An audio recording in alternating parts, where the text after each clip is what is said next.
Good morning, Carolina Disco Turkeys fans. It's AAABA baseball here at Roxbury Park in Johnstown, Pennsylvania, and it's the second game of the week for the Carolina Disco Turkeys, who come into this contest against the Youngstown representative, the Creekside Crocodiles. I'm Graham Tuck, bringing you the action from Roxbury Park, as mentioned, and we'll get into the game day gobble as we start things off this morning.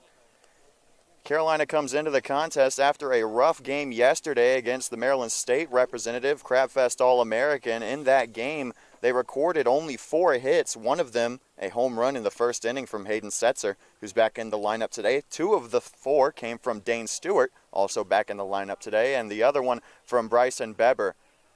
They scored 3 runs in the 12-3 loss. 2 of them were brought in by that home run from Hayden Setzer. The other one, Dane Stewart, scored in the 5th inning from an RBI ground out from John Owen, who made his first appearance in the batting order yesterday for Carolina, and he's on the mound today against Youngstown. But as we recap the game yesterday, Carolina beat themselves early on.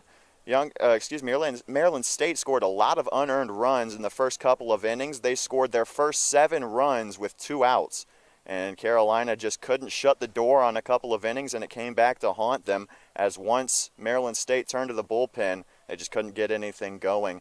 None of their runs came after the 5th inning when their starter exited. As we take a look at the rest of the teams in Pool play, we'll give you a rundown of how yesterday went in Pool A. The reigning champions, the New Orleans Boosters, won their first game, and they moved to 1-0, as well as the Columbus representatives, the TNT Knights, in Pool A. So Johnstown Martellas and the Brooklyn Grays fall to 0-1. Pool B, Philadelphia and Cleveland both won in blowouts over Zanesville, the Junior Pioneers, and Altoona Johnston. In Pool C, obviously, Maryland State coming out victorious against the Carolina Disco Turkeys, and the Brooklyn Cougars came back to win against these Youngstown Creekside Crocodiles by a final score of 7-4. So Youngstown and Carolina both have an 0-1 record entering this competition, and the loser will, for all intents and purposes, be eliminated from quarterfinal contention, which will start on Thursday. So a lot on the line here for both of these two teams if they want to keep their hopes alive of playing deeper into the week. And in Pool D, a lot of good games. Some of the best games of the day yesterday came from that pool of play. Johnstown Carpenter Capital Associates, they won on a walk-off in the nightcap of the action yesterday at Point Stadium over the New Brunswick Matrix. Final score of that one was 5-4, and Altoona Cumming Motors team defeated Buffalo All-In Sports by a score of 6-3. And because the tiebreakers in this tournament are as follows: head-to-head record followed by runs allowed, and then runs scored being the third tiebreaker, because Altoona allowed only 3 runs and Johnstown Carpenter allowed 4.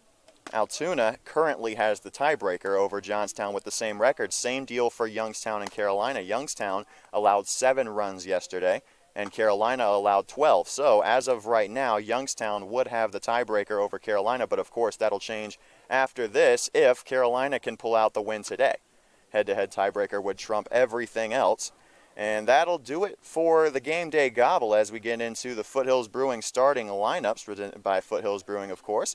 Try any of their great craft beer and coffee at any of their 3 Triad locations. Find out more at foothillsbrewing.com. We'll start things off with the home team, the Youngstown Creekside Crocodiles. It'll start with their leadoff man, number 11, Brandon